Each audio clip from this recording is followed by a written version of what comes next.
Chapitre 8. Mère Malkine. De retour à la maison de l'épouvanteur, je commençais à me faire du souci. Mais plus je réfléchissais, moins j'avais les idées claires. Je savais quelle aurait été la réaction de mon maître. Il aurait envoyé promener les gâteaux et m'aurait longuement sermonné à propos du danger que représentent les sorcières et les filles qui portent des souliers pointus. Seulement, il n'était pas là. Deux raisons me poussaient à affronter l'obscurité du jardin Est. D'abord, j'avais promis. Je n'avais donc pas le choix. « Ne fais jamais une promesse que tu ne sois pas sûr de pouvoir tenir », me disait toujours papa. C'était la morale qu'il m'avait inculquée, et que je sois l'apprenti de l'épouvanteur n'y changeait rien. Ensuite, je ne supportais pas l'idée qu'une vieille femme vive au fond d'un trou dans la terre. Enterrer ainsi une sorcière morte me paraissait raisonnable. Une vivante, non.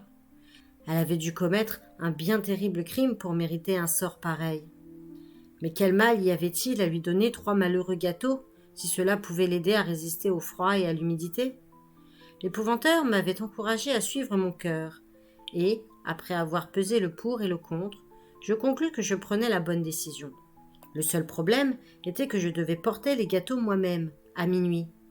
Il fait très noir à cette heure, particulièrement par les nuits sans lune. Le panier à la main, je me dirigeais vers le jardin Est. Il n'était pas aussi sombre que je ne m'y attendais. D'une part, mes yeux y voient plutôt bien dans l'obscurité. Je tiens cela de ma mère.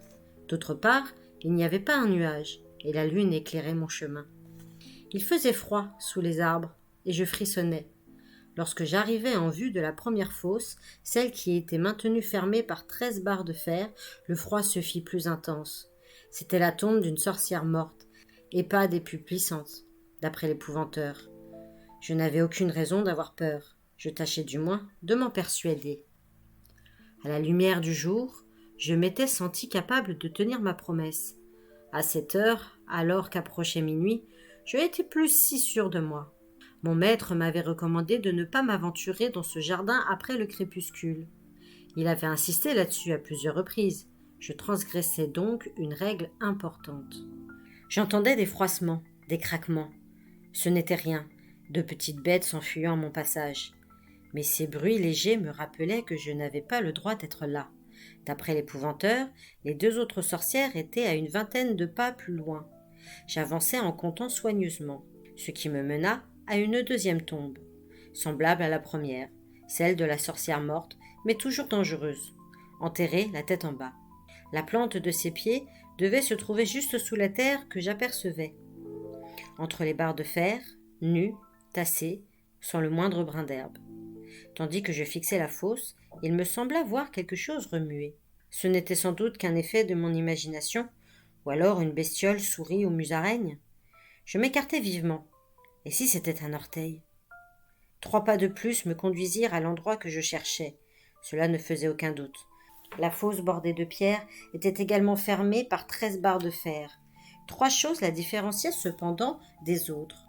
Elle était carrée, beaucoup plus grande, et sous les barreaux, on ne voyait pas de terre, mais un trou noir et profond. Je m'arrêtai et tendis l'oreille. L'épouvanteur m'avait dit qu'on entendait la prisonnière chuchoter sans cesse. Je ne perçus que l'agitation assourdie des animaux nocturnes et le souffle du vent. Le souffle du vent. Je ne l'avais pas remarqué jusqu'alors. Je n'en pris conscience que lorsqu'il se tut. Soudain, un silence surnaturel tomba sur le bois. Je m'étais immobilisé pour écouter les chuchotements de la sorcière, et j'avais maintenant l'impression que c'était elle qui m'écoutait. Le silence s'étira, comme s'il devait durer toute une éternité. Puis un faible bruit de respiration me parvint, montant du puits. Bizarrement, cela me rendit l'usage de mes jambes. J'approchais de la fosse, le bout de ma botte touchant la bordure des pierres. Je me rappelais alors la mise en garde de l'épouvanteur à propos de la mère Malkine. Elle est dans ce puits depuis fort longtemps, et une partie de ses pouvoirs se sont dissous dans la terre, mais elle serait enchantée de mettre la main sur un gamin dans ton genre. Je reculai d'un pas. Et si une main sortait tout à coup du trou pour agripper ma cheville? Pressé d'en finir, j'appelai à voix basse. « Mère Malkine, je vous apporte quelque chose de la part de votre famille. Vous êtes là? Vous m'entendez ?» Il n'y eut pas de réponse, mais la respiration sembla s'accélérer. Aussi, sans perdre plus de temps, Impatient de me retrouver au chaud et en sécurité dans la maison de l'épouvanteur, je plongeai la main dans le panier et farfouillai sous le tissu. Mes doigts se refermèrent sur l'un des gâteaux. Il était mou, un peu collant. Je le tendis au-dessus du trou. « Ce n'est qu'un gâteau, dis-je. J'espère que cela vous fera du bien. Je vous en apporterai un autre la nuit prochaine. » Et je le laissai tomber dans le noir. J'aurais dû repartir aussitôt. Au lieu de ça, je m'attardai quelques secondes pour écouter. Je ne sais pas trop à quoi je m'attendais. En tout cas, ce fut une erreur. Quelque chose remua au fond du trou, comme si on se traînait par terre. Puis j'entendis la vieille mère Malkin manger. J'avais toujours cru que mes frères étaient les seuls à faire de vilains bruits en mastiquant. Or, le plus gros de nos cochons foyant du groin dans son auge, en aspirant et reniflant, n'aurait pas produit de son plus répugnant. Je ne sus en conclure si le gâteau plaisait à la sorcière ou non. De retour dans ma chambre, j'eus beaucoup de mal à m'endormir. Je ne cessais de penser à ce puits noir et je redoutais déjà d'avoir à y retourner la nuit suivante. Le lendemain matin, je fus à l'heure à la cuisine et y trouvai du bacon brûlé ainsi qu'un morceau de pain rassis. C'était à n'y rien comprendre. J'avais rapporté du pain frais la veille. De plus, le lait avait tourné. Le gobelin était-il en colère contre moi? Me reprochait-il mon escapade nocturne? Était-ce une sorte de mise en garde? L'épouvanteur ne m'avait laissé aucune consigne. Accoutumé à travailler du matin au soir, je ne savais comment occuper mon temps. Je montai à la bibliothèque, pensant que mon maître ne verrait pas d'inconvénient à ce que j'y cherche quelques lectures intéressantes. Je fus déçu de constater que la porte était verrouillée. J'optai donc pour une promenade. Je décidai de grimper sur la colline de Parlik. Arrivé au sommet, je m'assis sur un tumulus pour admirer la vue. C'était une belle journée. Le ciel était dégagé. Je voyais tout le comté à mes pieds, et le bleu de la mer étincelant à l'horizon, vers l'ouest. Les collines succédaient sans fin. Il aurait fallu une vie entière pour les explorer toutes. Non loin de là se dressait la colline du Loup, et je me demandais une fois de plus s'il y avait encore des loups dans le pays. Par les hivers rigoureux, disait-on, ils chassaient en meute. On était au printemps. Cela ne signifiait pas pour autant qu'il n'y en avait plus dans les parages, et se trouver seul dans les collines après la nuit tombée devrait être assez effrayant. Pas aussi effrayant, toutefois, que de devoir apporter un autre gâteau à la mère Malkin. Le soleil descendait déjà, bien trop vite à mon goût. Je dus retourner à la maison. Quelques heures plus tard, mon panier à la main, j'affrontais de nouveau l'obscurité du jardin. Je décidai que, cette fois, ma tâche accomplie, je ficherais le camp aussitôt. Je me hâtai vers la fosse pour y jeter le deuxième gâteau. À la seconde même où je le lâchais, trop tard pour le rattraper, je sentis mon sang se glacer. Les barreaux de fer condamnant le puits avaient été tordus. La nuit précédente, les 13 barres étaient parfaitement droites et parallèles. Celle du milieu était maintenant presque assez écartée pour laisser passer une tête. Elle avait pu être forcée de l'extérieur, toutefois j'en doutais. L'épouvanteur m'avait appris que la maison et le jardin étaient gardés, et que personne ne pouvait y pénétrer. Il n'avait pas précisé l'identité du gardien, mais c'était sûrement un gobelin. Peut-être même celui qui nous préparait nos repas. Donc, c'était l'œuvre de la sorcière. Elle avait dû réussir à grimper le long des parois. La vérité se fit alors jour dans mon esprit. Cette nourriture lui rendait ses forces. Quel idiot j'avais été! Je l'entendais bâfrer en bas, dans le noir, avec les mêmes bruits répugnants que la veille. Je m'enfuis du bois en courant. Pour ce que j'en devinais, elle n'aurait même pas besoin d'un troisième gâteau. Après une nuit sans sommeil, ma décision fut prise. J'irai voir Alice. Je lui rendrai le dernier gâteau et lui expliquerai que je ne pouvais tenir ma promesse. En premier lieu, il me fallait la trouver. Sitôt le petit déjeuner avalé, je pris le chemin du bois jusqu'à l'endroit où je l'avais rencontrée. Elle m'avait dit vivre par là. Pourtant, je ne vis aucune trace d'habitation, rien qu'un paysage boisé et vallonné. Pensant qu'il serait plus simple de demander, je descendis au village. Curieusement, il y avait fort peu de gens dans les rues. Seuls quelques garçons traînassaient du côté de la boulangerie, leur lieu de rendez-vous favori. Sans doute aimaient-ils autant que moi l'odeur du pain, l'arôme d'une miche sortant du four est l'un des meilleurs au monde. Pour des types à qui, lors de notre dernière rencontre, j'avais fait cadeau d'une pomme et d'un gâteau, ils ne se montrèrent guère accueillants. Je devais probablement cette attitude à la présence, cette fois, de leur chef aux petits yeux porcins. Toutefois, ils m'écoutèrent. Sans entrer dans les détails, je leur dis simplement que je désirais contacter la fille du bois. Je sais où tu peux la trouver, grommela le costaud en me jetant un regard farouche. Mais tu seras bien bête d'y aller. Pourquoi cela? Tu n'as donc pas entendu ce qu'elle a dit? Fit-il en levant les sourcils. Elle est la nièce de Lizzie l'osseuse. Qui est Lizzie l'osseuse?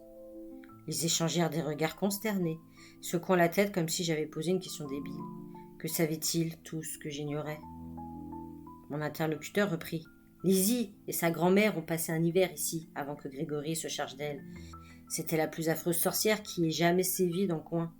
Elle vivait avec un compagnon encore plus affreux qu'elle, une créature ressemblant à un homme, en beaucoup plus grand, avec tellement de dents qu'elles débordaient de sa bouche. C'est ce que mon père m'a raconté. Et pendant ce long hiver, plus personne n'osait sortir à la nuit tombée. Tu fais un drôle d'épouvanteur si tu n'as jamais entendu parler de Lizzie l'osseuse. Je n'aimais pas du tout cela. Je compris à quel point j'avais été stupide. Si seulement j'avais rapporté à mon maître ma conversation avec Alice, il en aurait déduit que cette Lizzie était de retour et il aurait agi en conséquence. D'après le père du chef de bande, Lizzie l'osseuse avait habité à environ 3 miles à l'est, dans une ferme abandonnée depuis des années. C'était donc sûrement là qu'elle s'était installée de nouveau. L'information me parut plausible, car c'était bien la direction qu'Alice avait désignée. À cet instant, un petit groupe de villageois au visage tendu sortit de l'église. Ils se dirigèrent en file vers la colline, le prêtre ouvrant la marche. Ils portaient des vêtements chauds, et certains étaient munis de bâtons. « Que se passe-t-il » demandai-je. L'un des garçons cracha sur les pavés et m'informa. « Un enfant a disparu hier soir. Un gamin de 3 ans. Il pense qu'il s'est égaré par là. Et ce n'est pas le premier, je te signale. Il y a 2 jours, un bébé trop petit pour marcher a été enlevé dans une ferme du côté de Longridge. Ils disent que c'est peut-être les loups. On a eu un rude hiver, ça les ramène parfois. » Leurs indications se révélèrent exactes. Le temps de retourner chercher le panier d'Alice, il me fallut près d'1 heure pour arriver en vue de la ferme de Lizzie. Je m'arrêtai un instant au soleil et soulevai le tissu pour jeter un coup d'œil sur le dernier gâteau. Son odeur était atroce et son aspect pire encore. Ça évoquait un hachis de pain et de viande mêlé à d'autres ingrédients impossibles à identifier. C'était humide, gluant, presque noir. Et ce n'était pas cuit, seulement aggloméré. De minuscules choses blanches se tortillaient dessus. Des asticots. Je rabattis le tissu avec un frisson de dégoût et descendis le sentier menant au bâtiment délabré. Les clôtures étaient brisées. Le toit de la grange s'était à moitié écroulé et on n'apercevait pas le moindre animal. De la fumée montait pourtant de la cheminée. Il y avait quelqu'un à la maison. Je repensai soudain à la créature munie de trop de dents. Comment me débrouiller pour parler à la fille sans être repéré par les autres membres de la famille? Ça n'allait pas être facile. Tandis que je faisais halte à mi-pente, hésitant sur le parti à prendre, mon problème se résolut de lui-même. Une mince silhouette noire sortit de la ferme et marcha vers moi. C'était Alice. Comment avait-elle su que j'étais là? Des arbres me dissimulaient, et les fenêtres de la maison ne donnaient pas de ce côté. Pourtant, elle n'avait pas pris ce chemin par hasard, car elle se dirigeait droit sur moi. Elle s'arrêta à quelques pas. « Qu'est-ce que tu veux » siffla-t-elle. « Tu es complètement fou d'être venu. Tu as de la chance que les autres dorment. »« Je ne peux pas continuer à faire ce que tu m'as demandé, » dis-je en lui tendant son panier. Elle croisa les bras et fronça les sourcils. « Pourquoi cela? Tu as promis, non? Tu ne m'as pas averti des conséquences. Elle a déjà mangé 2 gâteaux, et ça lui a rendu ses forces. Elle a commencé à tordre les barreaux de la fosse. Un gâteau de plus, et elle sera libre. Et tu le sais. C'était ça que tu voulais, hein ?» l'accusai-je, sentant monter la colère. « Tu m'as trompé. Je suis donc déliée de ma promesse. » Elle avança d'un pas, et je vis que sa propre colère faisait soudain place à un autre sentiment. Alice avait peur. « Je ne voulais pas. Ils m'ont obligée, » dit-elle en désignant la ferme derrière elle. « Si tu ne fais pas jusqu'au bout ce que tu as promis, ça ira mal pour nous deux. Je t'en prie, va, donne-lui le 3e gâteau. Quel mal y a-t-il à ça? Mère Malkin a payé. Il est temps de la laisser sortir. Donne-lui ce gâteau. Elle sera partie dès cette nuit et ne te causera plus le moindre souci. » « Monsieur Grégory avait sûrement une bonne raison de l'emprisonner au fond de ce trou, dis-je lentement. Je ne suis que son apprenti. Ce n'est pas à moi de décider. Quand il reviendra, je lui raconterai tout. Alice eut un petit sourire, le sourire de quelqu'un qui en sait plus long que vous. Il ne reviendra pas, dit-elle. Lizzie a tout prévu. Elle a de bons amis du côté de Pendle, Lizzie. Tout ce qu'elle voudra, ils le feront. Ils ont tendu un piège au vieux Grégory. Il a dû être étonné par l'accueil qu'on lui a réservé. Il est probablement déjà mort et enterré à l'heure qu'il est. Attends un peu, et tu verras que j'ai raison. Bientôt, tu ne seras plus en sécurité nulle part, pas même dans sa maison. Une nuit ou l'autre, ils viendront te prendre. Sauf, bien sûr, si tu nous aides. En ce cas, ils te laisseront tranquille. À peine avait-elle fini de parler que je tournai les talons, la laissant sur place. Je crois bien qu'elle m'appela plusieurs fois, mais je ne l'écoutais pas, tourmentée par ce qu'elle avait dit à propos de mon maître. Soudain, je m'aperçus que je portais toujours le panier contenant le dernier gâteau. Je jetai le tout dans la rivière. De retour à la maison, je n'eus pas besoin de réfléchir longtemps pour évaluer la gravité de la situation et prendre une décision. Tout avait été manigancé depuis le début. Il avait attiré l'épouvanteur loin d'ici, sachant que, nouvel apprenti sans la moindre expérience, je serais facile à berner. En revanche, mon maître, lui, ne se laisserait pas avoir si aisément. Sinon, il n'aurait pas survécu tant d'années. Je ne pouvais cependant pas me permettre d'attendre son retour. D'une manière ou d'une autre, il me fallait empêcher Mère Malkine de sortir du puits. Je me sentais si cruellement démunie que j'envisageais de chercher du secours au village. Puis je me souvins que j'avais une sorte d'aide très particulière à portée de main. J'allai donc à la cuisine et m'assis devant la table. Craignant de me faire boxer les oreilles dès la première seconde, je pris aussitôt la parole. Je relatai tout ce qui était arrivé, sans rien omettre. Je reconnus que c'était ma faute et demandai, suppliai, qu'on vienne à ma rescousse. Je ne sais pas très bien ce que j'attendais. Je ne me trouvais même pas idiot de parler ainsi à une pièce vide, tant j'étais tourneboulé. Mais le silence s'éternisait. Je compris peu à peu que je perdais mon temps. Pourquoi le gobelin m'aurait-il aidé? Autant que je sache, il était prisonnier, attaché à la maison et au jardin par l'épouvanteur comme un esclave, sans espoir de jamais retrouver sa liberté. Me voir dans une telle angoisse le réjouissait peut-être. Au moment où j'allais abandonner et quitter la cuisine, je me rappelais une chose que papa disait souvent avant de partir avec moi au marché local. Chacun est prêt à mettre son prix. À toi de faire une offre qui plaise à l'acheteur sans trop nuire à ton intérêt. Aussi fis-je une offre au gobelin. Si tu m'aides, je ne l'oublierai pas. Quand je saurai le nouvel épouvanteur, je te laisserai libre chaque dimanche. Ce jour-là, je préparerai moi-même mes repas et tu pourras te reposer et faire ce qui te plaira. Quelque chose frôla alors mes jambes. J'entendis un doux ronronnement et vis un gros chat roux se diriger lentement vers la porte. Je le suivis dans l'entrée, puis en haut des escaliers. Il s'arrêta devant la porte verrouillée de la bibliothèque. Il se frotta contre le bois, comme font les chats. La porte pivota lentement, révélant plus de livres qu'on pourrait en lire en une vie, soigneusement alignés sur des étagères. J'entrai, me demandant par où commencer. Quand je me retournai, le charrot avait disparu. Le titre de chaque livre était écrit sur le dos. Beaucoup étaient en latin, quelques-uns en grec. Il n'y avait pas un grain de poussière, pas une toile d'araignée. La bibliothèque était aussi propre et bien tenue que la cuisine. Je marchai le long de la première rangée de livres jusqu'à ce que quelque chose attire mon regard. Près de la fenêtre, il y avait 3 longues étagères chargées de calepins recouverts de cuir, semblables à celui que l'épouvanteur m'avait donné. Celle du haut contenait des volumes plus gros, portant des dates. Chacun couvrait une période de 5 ans. Je pris donc le dernier et l'ouvris avec précaution. Je reconnus l'écriture de l'épouvanteur. Feuilletant le cahier, je compris qu'il s'agissait d'une sorte de journal. Chaque travail exécuté y était noté, ainsi que la durée des voyages et le montant des honoraires. Et surtout, on y trouvait expliqué la façon dont chaque gobelin, chaque fantôme, chaque sorcière avait été éradiqué. Je replaçai le calepin sur l'étagère et examinai les autres. Certains journaux, probablement rédigés par des épouvanteurs des siècles passés, remontaient à des centaines d'années. À supposer qu'Alice ait eu raison et que M. Grégory ne revienne pas, l'étude de ces annales me suffirait-elle pour apprendre tout ce que j'avais besoin de savoir? En tout cas, il y avait sans doute, parmi ces milliers de pages, une information qui m'aiderait dès maintenant. Comment la dénicher? La sorcière était au fond de son trou depuis presque 13 ans. Il devait donc y avoir quelque part un compte rendu relatant comment l'épouvanteur l'y avait enfermé. Je parcourus les rayonnages des yeux, et sur une étagère basse, je fis une découverte intéressante. Les volumes, rangés là, étaient très épais, et consacraient chacun à un sujet particulier. Comme ils étaient classés par ordre alphabétique, je trouvai facilement celui que je cherchais. Sorcière. Je l'ouvris d'une main tremblante, et ne fus pas surpris de constater qu'ils étaient divisés en 4 sections.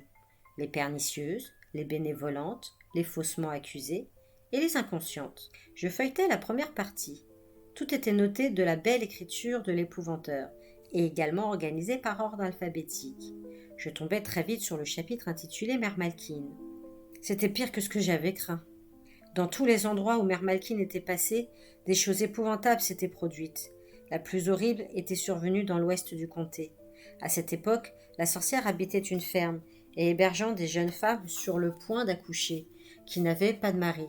C'est là que lui fut donné ce titre de mère. Cela avait duré des années, sans qu'on ait jamais revu les accouchés.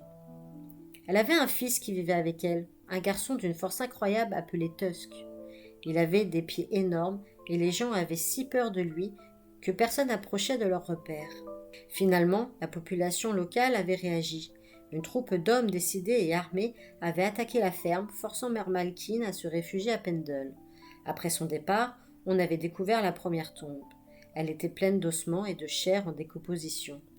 C'était le reste des enfants qu'elle avait massacrés pour étancher sa soif de sang, et ceux de nombreuses jeunes femmes. Leurs corps avaient été broyés, leurs côtes brisées ou écrasées. On avait alors commencé à parler d'une créature avec tellement de dents qu'elle débordait de sa bouche. S'agissait-il de Tusk, le fils de Mère Malkin, celui qui avait probablement dévoré ces malheureuses? Mes mains se mirent à trembler si fort que je pouvais à peine continuer à lire. J'appris ensuite que certaines sorcières utilisaient la magie des ossements et que d'autres tiraient leur pouvoir de l'invocation des morts. Mais Mère Malkin était la plus redoutable, elle se servait de la magie du sang.